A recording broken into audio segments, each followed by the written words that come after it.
सत्य के साथ। नमस्कार, आप देख रहे हैं टीवी न्यूज़ वायरस और मैं हूं आपके साथ अरशद मलिक। पेट्रोल और डीजल के दाम लगातार बढ़ रहे हैं। पेट्रोल और डीजल के दाम बढ़ने से आम लोगों की जेब काफ़ी ढीली होती नज़र आ रही है।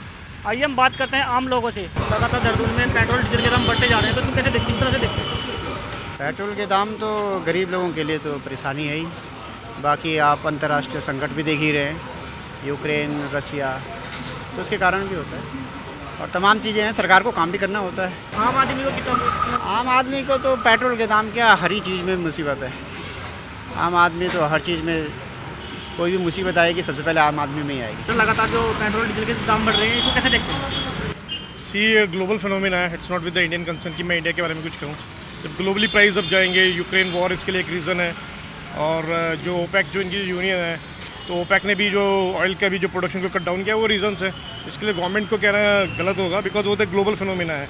अगर ठीक है, गवर्नमेंट को कुछ सब्सिडीज़ दे सकती है वो। पेट्रोल का दाम बढ़ा के सबको लूटा जा रहा है और कुछ नहीं किया जा रहा है, और लोगों को यार दिख नहीं रहा है ये क्या हो रहा है। बस वोट कर देते हैं अंधाधुन।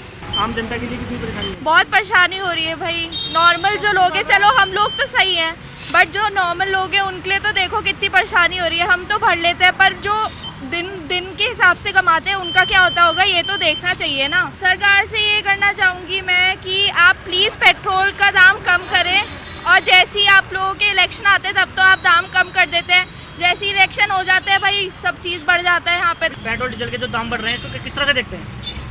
ठीक है भाई, अगर देश का विकास चाहिए तो पेट्रोल के दाम बढ़ने चाहिए। आम लोगों के लिए कितनी परेशानियाँ हैं? आम लोगों के लिए कोई परेशानी नहीं है इसमें। ये तो पहले की जो सरकारें हैं उनकी वजह से ये पेट्रोल के दाम बढ़ रहे हैं। जो लगातार पेट्रोल डीजल के जो दाम बढ़ रहे हैं, तो उसको किस तरह से देखते हैं, क्या होना चाहिए? सर अभी क्या होना चाहिए, इस समय तो पूरे वर्ल्ड इकोनॉमी की वजह से देखें तो ये यूक्रेन की वजह से भी फ़र्क है। बाकी तो पूरा ही कोरोना की वजह से बहुत सारी चीज़ें थी। अब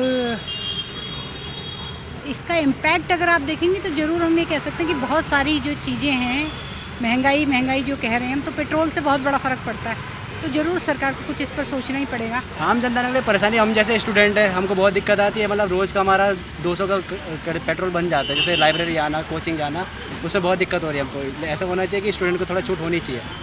तो आप स्टूडेंट हो तो सरकार से क्या अपील करना चाहिए? सरकार से ये अपील करना चाहेंगे स्टूडेंट की और थोड़ा सोचा जाए, या फिर ट्रांसपोर्टेशन सिस्टम अच्छा किया जाए। जिस हिसाब से पेट्रोल बढ़ा लेना, तो ट्रांसपोर्टेशन सिस्टम अच्छा है, पेट्रोल के दाम डे बाई डे बढ़ रहे हैं, तो उससे बहुत दिक्कत आएगी, स्टूडेंट को ज़्यादा दिक्कत आ रही है। बहुत परेशानी की बात है। अब जैसे हमारा रोज़ का अप डाउन अगर सपोज़ यहाँ तक होता है DAV चौक तक, तो घर से रोज़ ये पड़ जाता है कि 100-150 के राउंड तो रोज़ का पड़ जाता है।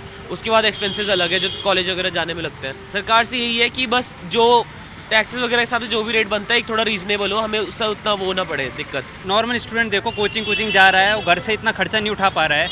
अब घर में प्राइवेट नौकरी है तो 10,000 12,000 तो कमा रहे हैं, उसमें से 3-4 हज़ार तुम्हारे पेट्रोल में चले जा रहे हैं। सबसे पहले तो ये दिक्कत की बात है। हम समझते हैं, सरकार की भी हम समझ रहे हैं, क्योंकि यूक्रेन और रसिया में युद्ध चल रहा है, उस चक्कर से पेट्रोल के दाम थोड़ा हाई है, वो हम समझ रहे हैं। पर ये है कि थोड़ा देखना चाहिए आम आदमी का। क्या गरीबों के लिए तो मुसीबत वाली बात ही यही है। अब मोदी जी जीत गए तो वो तो अच्छी बात है, अब क्या करें उसमें। अब महंगाई होगी तो क्या कर सकते हैं, कुछ भी नहीं कर सकते हैं। अभी जैसे इलेक्शन का दौर आया, तो इलेक्शन के दौर में क्या हुआ था कि अभी थोड़े रेट कम हुए थे। बात एक सिर्फ उसके नहीं है, पेट्रोल की, गैस का सिलेंडर और जो भी आम आदमी से जुड़ी हुई जितनी भी पदार्थ हैं, जो जिसका सेवन हम रोज़मर्रा की अपनी ज़िंदगी में करते हैं, सब जगह व्यवस्था अर्थव्यस्त हो रखी है। चुनाव के बाद तो पेट्रोल ने इतनी ऊंची छलांग लगाई जिसका अंदाज़ा लगाना बहुत ही मुश्किल था। मैं ये कहूँगा कि इससे थोड़ा सा निजात पाना चाहिए। दाम तो बढ़ रहे हैं, हम तो ये चाहते हैं कि दाम घटे। बहुत नुकसान हो रहा है, बेरोज़गारी इतनी फैल रही है कि हम तो बेरोज़गार आदमी कहाँ से भराएं इतना पेट्रोल। ये तो क्या नाम है, देश की प्रगति के लिए काम हो रहा है, पर फिर भी जो आम आदमी है बहुत ज़्यादा परेशान हो रहा है इस विषय को लेकर। बहुत परेशान हो रहा है, दिन पर दिन पैसे बढ़ते आ रहे हैं इस वजह।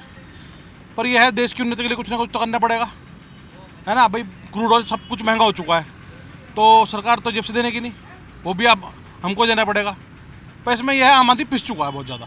मैं जो है लगातार पिछले 16-17 साल से जो है गाड़ी चला रहा हूँ, लेकिन इस बार जो महंगाई बढ़ी है और ये तेल का दाम बढ़ा है, कैसे गरीब आदमी गाड़ी चलाएगा, आप भी बताइए।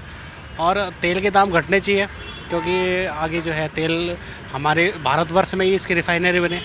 रिफाइनरी अगर भारतवर्ष में बनी तो ये जो है दाम घटेंगे, रोज़गार भी मिलेगा और रिफाइनरी भी बनेगी, हमें तेल भी जो है सस्ता मिलेगा।